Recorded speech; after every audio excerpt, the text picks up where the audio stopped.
Welcome back to Star Trek Online, everybody. I'm your host, the Housecoat Gamer. Today we're taking a look at the Steamrunner-Class. I know. I should have done this weeks ago. I should have gone and gotten the ship and done this review a long time ago. You wanna know why I didn't? I was saving up for the 2021 bundle. That said, I decided to buckle down and get this thing.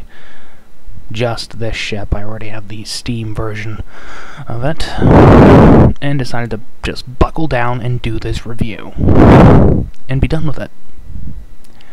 Now, some would claim that the Steamrunner originates around 2370. Of course, something interferes with that certain, concept. Registry of the USS Appalachia, NCC 52136. Now, just to make it clear, that puts it right around the same eyeball as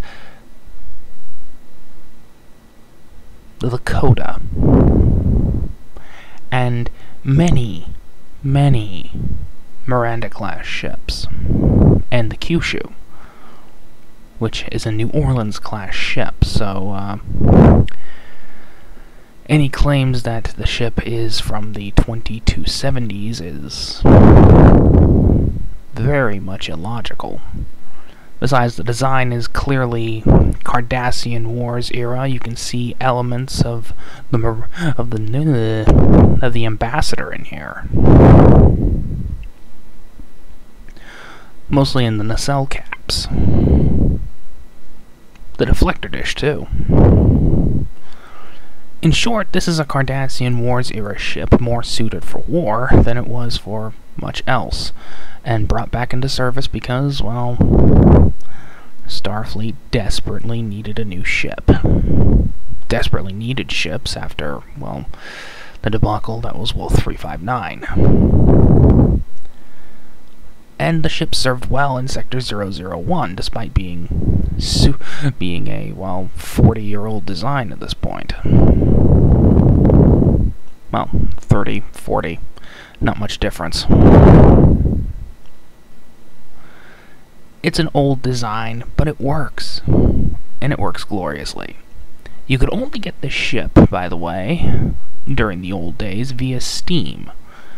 And there were two previous versions, the Tier 1 and the Tier 5. This would have been a perfect scalar prototype, but no, they didn't bother. Now, there is a refit version, though I wouldn't call it a refit. In fact, if anything, it just makes the ship look older.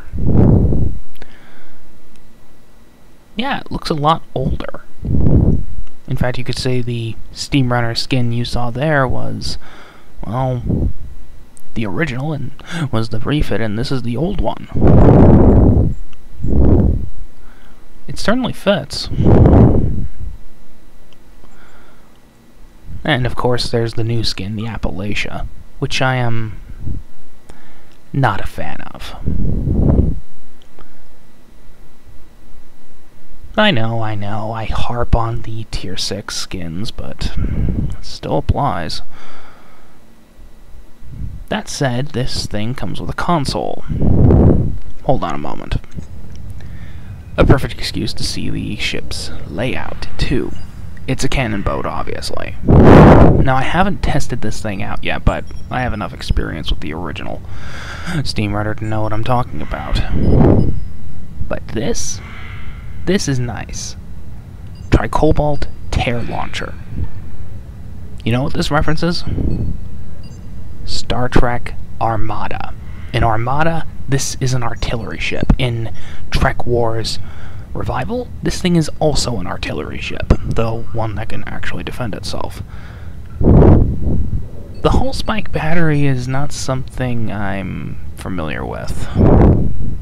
Then again, most experimental weapons typically don't have a good reason to exist. But yeah, this may be a refit version of the ship. Well, this is the original. It certainly looks a lot older, more Ambassador Galaxy era, really.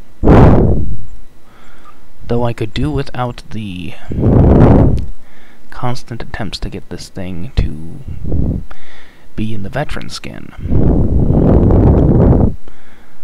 The problems of being a lifer.